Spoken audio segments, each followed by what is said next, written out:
یہ روشنی تھی اللہ کے اس انعام کی جو اللہ نے اپنے پیارے بندے آدم علیہ السلام کو ایک بیٹے کے روپ میں عطا کیا۔ دونوں اس انعام کو پا کر بہت خوش تھے۔ آپ نے ان کا نام شیس رکھا۔ حضرت شیس علیہ السلام نہایت نیک خصلت، فرمانبردار اور اپنے والد کی تعلیمات پر عمل کرنے والے تھے۔ جب آپ کی عمر 150 سال ہوئی تو آپ کی شادی حضورتہ بنت آدم سے ہوئی، جن سے آپ کے یہاں انوش اور نعمہ ایک بیٹا اور بیٹی پیدا ہوئے۔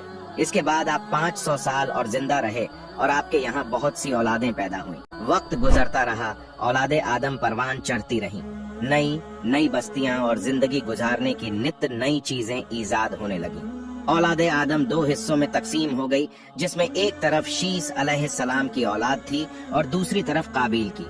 حضرت شیس علیہ السلام کی اولاد احکام ایک خداوندی کے مطابق زندگی بسر کر رہے تھے، تو دوسری طرف قابیل کی اولاد سے تمام برائیوں کی شروعات ہو رہی تھی۔ شیطان اپنی کامیابی کا جشن منا رہا تھا۔ نسل آدم کا امتحان شروع ہو چکا تھا۔ شیس علیہ السلام کی اولاد پہاڑوں پر اور قابیل کی اولاد میدانی علاقوں میں آباد ہو گئی۔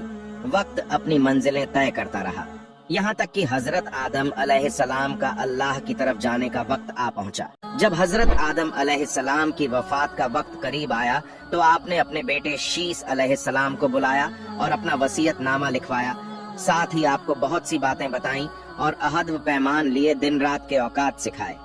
فرمایا، میرے بیٹے سنو، ہر گھڑی میں اللہ کی کوئی نہ کوئی مخلوق عبادت کرتی ہے۔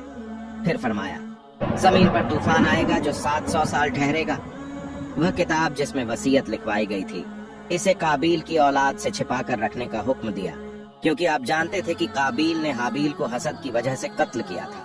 اس لیے شیس علیہ السلام اور ان کی اولاد کو جو اپنے والد کی طرف سے حکم ملا، اس کو قابیل اور اس کی اولاد سے خفیہ رکھا گیا۔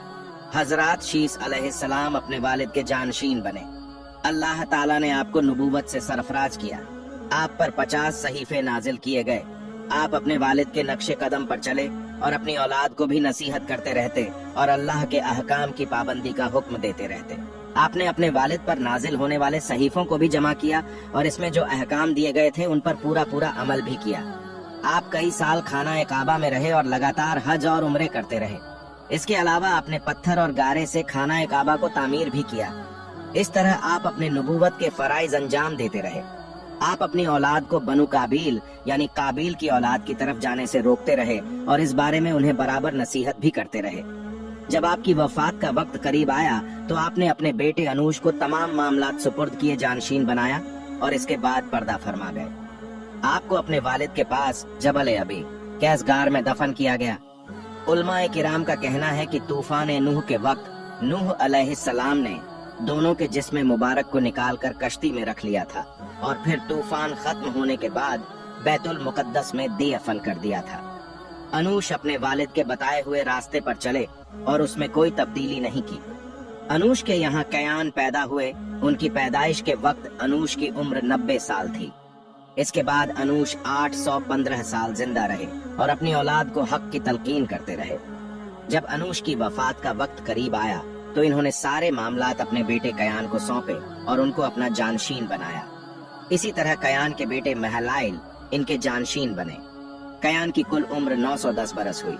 مہلائل کے بیٹے یرد کے یہاں خنوک یعنی ادریس علیہ السلام پیدا ہوئے۔ اب حضرت شیس علیہ السلام سے یرد تک پیش آنے والے واقعات پر ایک نظر ڈالتے ہیں۔